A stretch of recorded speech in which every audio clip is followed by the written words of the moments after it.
Hi, everybody. This is Ethan Zimmer. I'm with BloombergNEF, and welcome to my basement outside of Washington, D.C.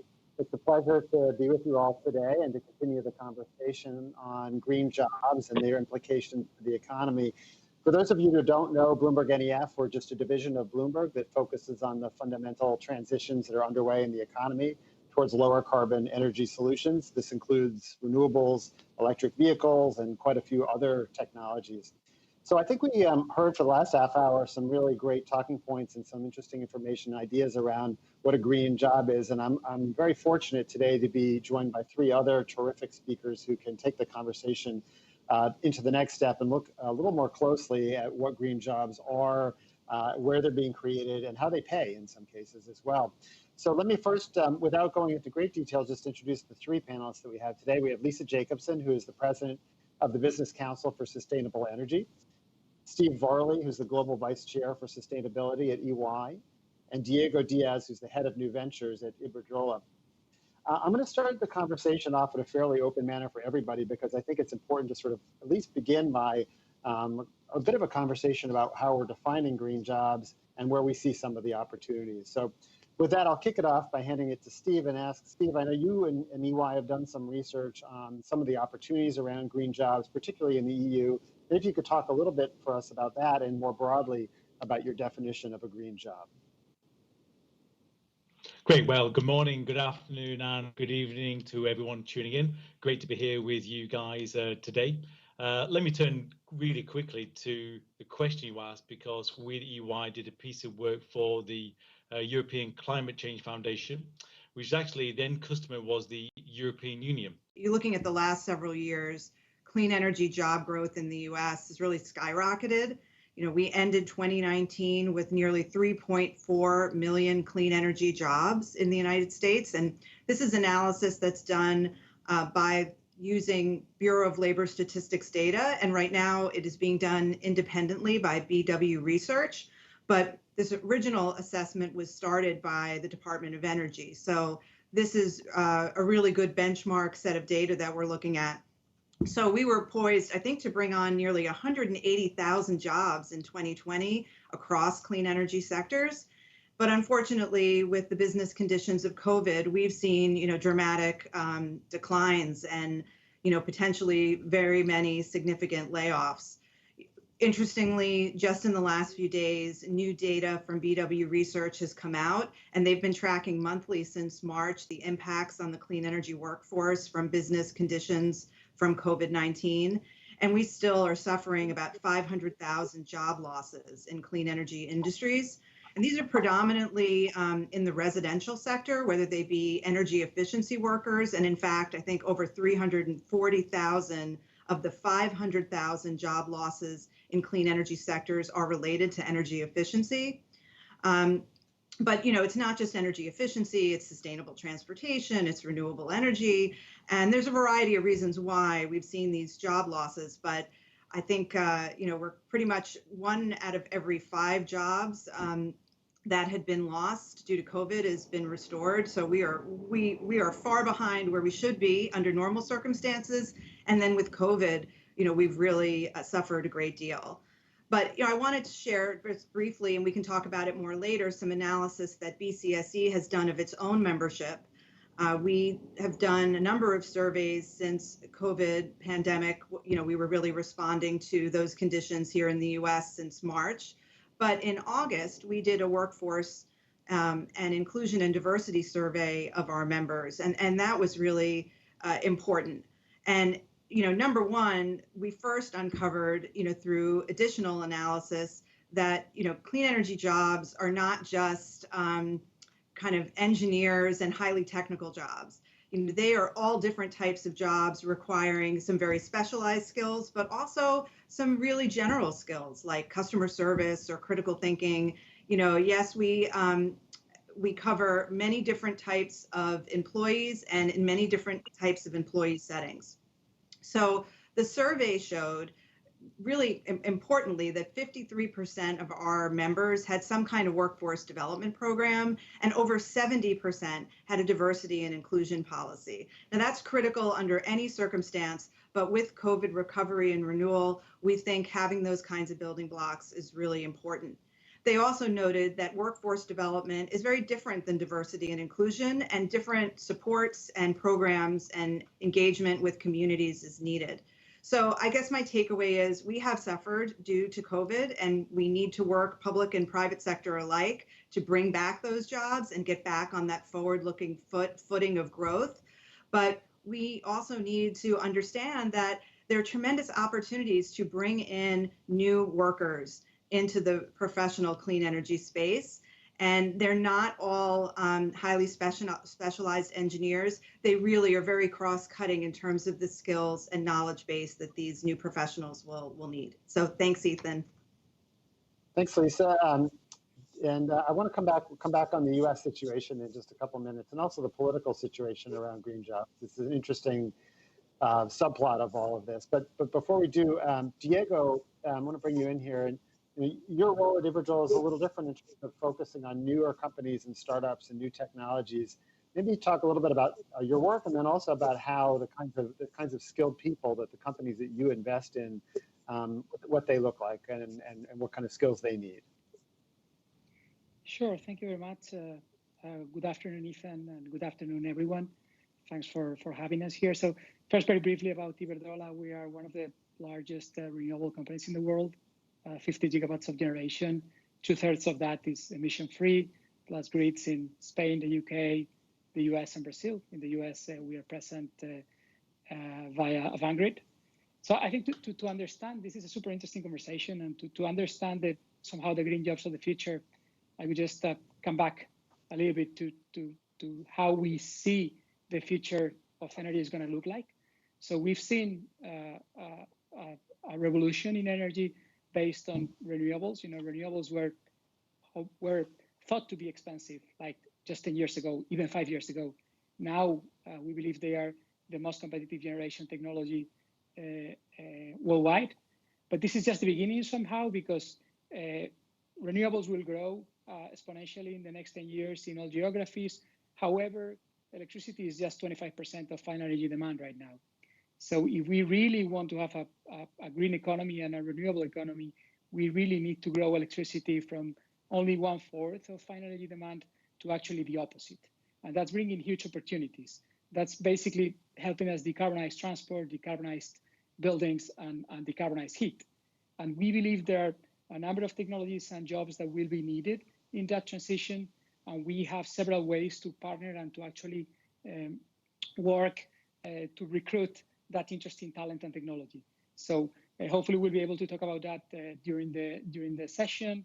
But we work with universities in the US, with MIT or Yale, for instance, actually setting up challenges for the students to actually help us navigate these changing environments. And also we work with the startups via our startup program to actually channel both technology and talent from startups to our world. So I think this is about turning the energy system somehow upside down. And we believe that the next 10 years are going to be the decade of electrification. And we're going to need innovative ways to approaching how we work with talent and how we work with the startups and technology. Thanks for that. So let's talk a little bit for a second about the concept of economic development within all of this. I mean, it strikes me that as we hear rhetoric, whether it's from the campaign trail here in the United States from former Vice President Biden, or from some of the things that we hear in Europe, the green economy is being talked about as sort of as a mechanism for recovery from COVID. Do we think that's realistic, or do we think that that's being perhaps, maybe there's too much pressure being put on this still, growing and relatively new industry? And maybe I'll start with you maybe first, Steve, because if nothing else, Europe seems to have put the most money on the actual table so far to try and fund some kind of a green recovery. That's a great question. Let me put the answer this way.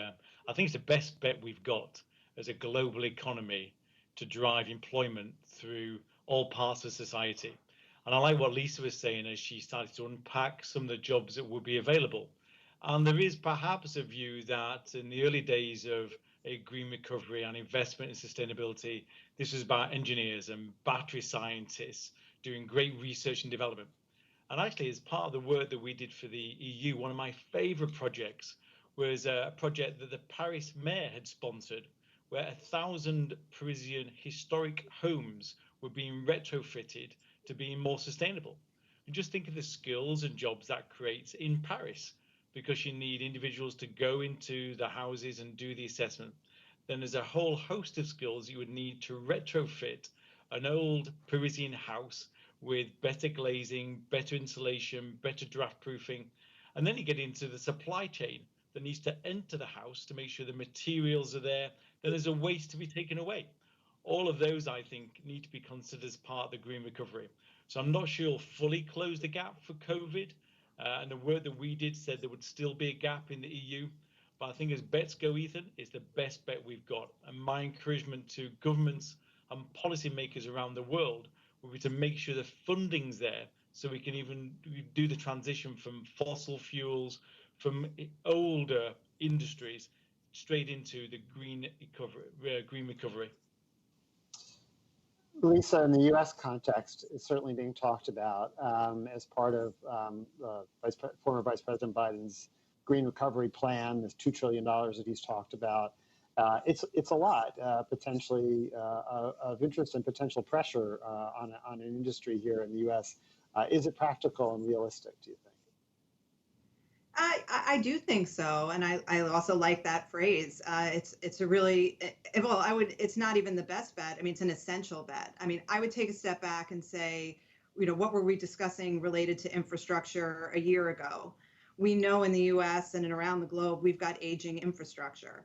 And so then you pair that with what customers and communities demand. They want safe, affordable, reliable, resilient, and clean infrastructure. So if we're going to be investing to kickstart employment, and there are a lot of opportunities across the spectrum for employees to get involved in the clean energy workforce, like I've already said, we're going to match that investment with where the market is going. And the market is going towards clean and green. And Diego, I mean, your thoughts on this in terms of, is too much being asked of this industry? Well, I don't think so. I think there's a huge opportunity, and I agree with some of the things that Steve was saying. I think this is very granular. So we are not talking about a bunch of centralized renewable installations. Of course, they will be needed.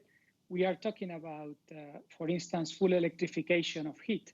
So think about installing a heat pump and changing heating in a house from gas furnace towards electric heat pump. So that has huge benefits in terms of energy efficiency, of course, huge benefits in terms of CO2 reductions, but also, and more importantly for today's panel, it has huge impact on job and wealth creation. So this is not only about buying an appliance, this is about everything that needs to be done at an installation level. And we have the opportunity, specifically about heat, and I think there's a similar opportunity about transport, to actually work on the specific skill set that is needed for that transformation. And that's, only in Spain, that's 5 million heat pumps, for instance, to 2030, if we are able to comply with the plans that we have given us as a country. So you can multiply that by 10 if you are going at the European level, and you can think about the impact that can have in terms of jobs. And that's all sorts of jobs. That's installation jobs, but that's also planning jobs. That's also data-related jobs in order to improve how we manage the different loads at home. So that's all sorts of qualified jobs just for the electrification of heat. And this is just one example that we can play, and we can do a similar approach for the electrification of transport and a similar approach for industry. So indeed, I don't think this is overhyped at all. I think we have a huge opportunity at a European level and worldwide to actually make the recovery of this crisis a green recovery. And Ethan, if I could, just let me build on what Diego said then. I know some stats from the UK where I'm talking to you from today. There are 23 million gas boilers in the UK, both domestic and industrial. Now, let's say we try and accelerate our transition to a low carbon economy, a low carbon environment. That's 23 million gas boilers that have to come out, being replaced by heat source pumps or electrical boilers. think of the work to build those new boilers, build the new kit that needs to be installed, then someone has to go into a house or maybe a factory, pull out the gas boilers, need to be disposed of safely. There's a whole waste supply chain that we need to stand up to do that. And then I love the discussion on vehicles and transport. Some friends of mine that are in the business of selling cars, they're getting excited because they'll have to re-equip all of their salespeople to now sell EVs. Not just Teslas, but EVs from many motor manufacturers. So they've got a workforce that needs to transition from selling internal combustion engine, petrol and diesel into electric cars. That's a whole new world that opens up for them. I think those are two examples that just do reinforce how much of a green economy opportunity we have. So let me pose a tough one, maybe a tougher one, maybe to you guys, which is, one of the other things that's come up in this discussion around green jobs, and it was discussion certainly within the Green New Deal or the New Green Deal, is around equity and making sure that the new jobs that are created pay good living wages for everybody. As I understand it, the large majority of jobs in the clean energy sector today are non-unionized. The proposal from presidential candidate Biden is very much tied towards unionizing a lot of future work in this area. And I guess I'd like to get a sense from maybe all three of you what you think the role for organized labor is in the idea of a green workforce. And anybody who wants to jump in, go ahead.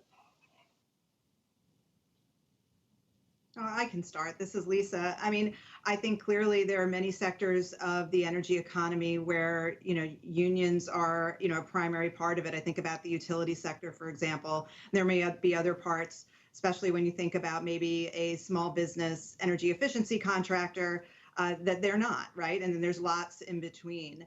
I think it also is important to note that over 70% of clean energy jobs in the US are employed by small businesses.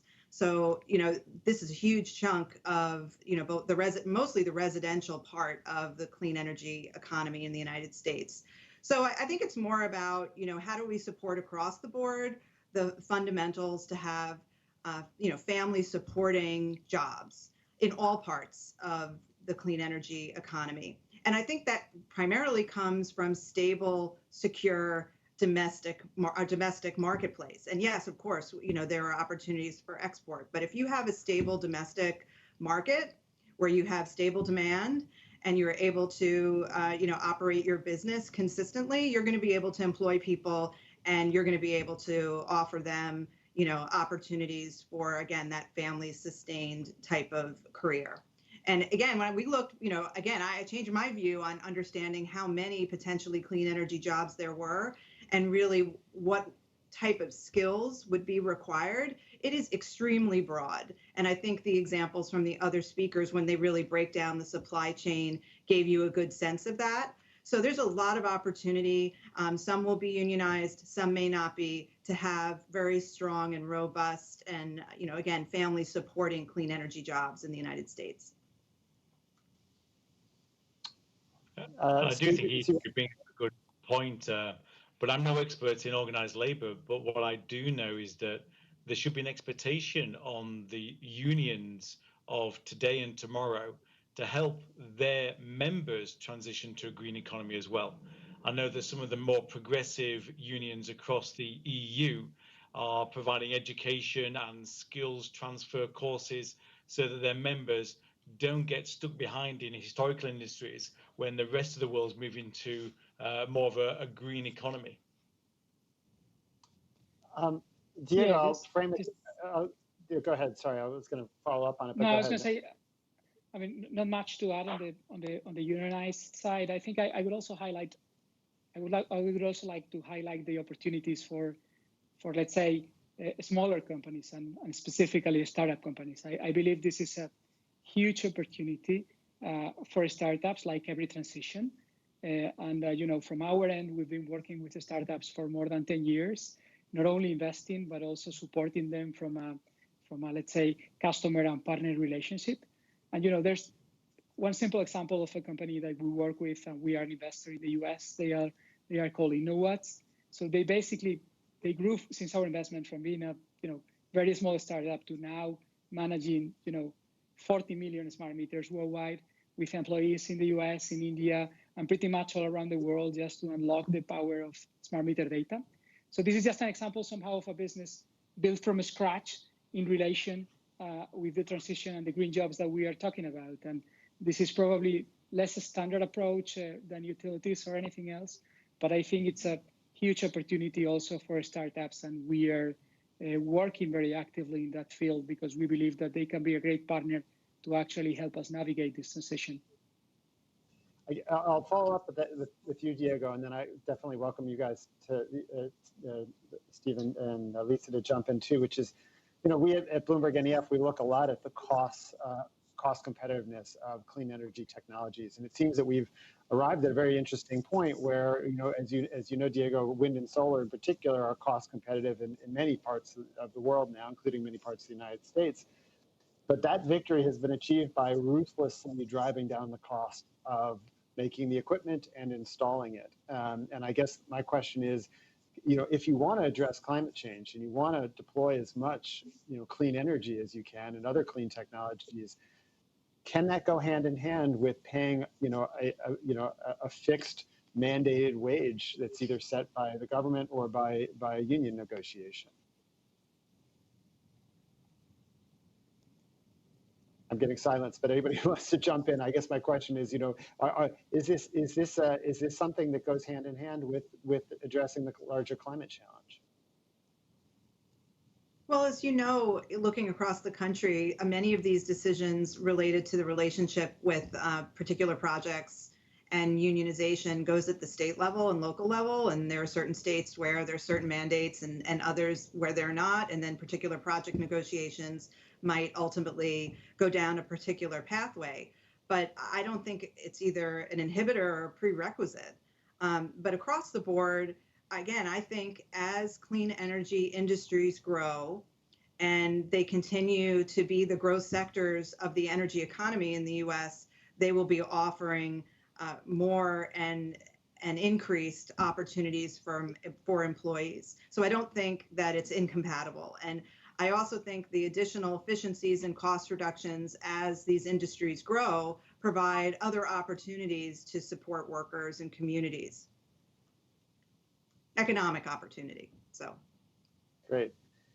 I think it's not just to elaborate a bit more on that. I don't think that the cost reduction is been a matter of reduced wages most of the time. I think it's been a matter of technology progress.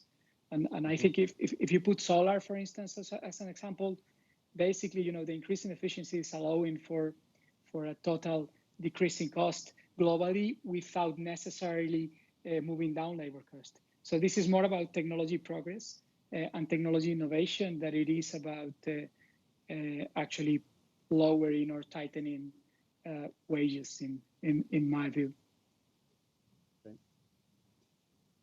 All right, well, I think we have time for maybe one last question, and this is also somewhat related, which is, as you think about, you look across your industries, you look 10 years out, what's the one or two steps that you think government should be taking now to try and ensure that you have the kind of workforce that you'll need at that time to try and deliver on some of these very ambitious goals to either cut carbon out of the power sector almost entirely or decarbonize other parts of the economy? Anybody who wants to jump in, go ahead. Let me have a go, Ethan. I think let me pick kind of two bookends here. I think at one end, what we'd be looking for governments to do is create an environment where universities, higher education establishments really step up and create an environment for the next set of degrees that we need, the next set of postgrads that we need to push forward on the hard science of, let me choose, battery technology. That would be a real need, I think we need globally.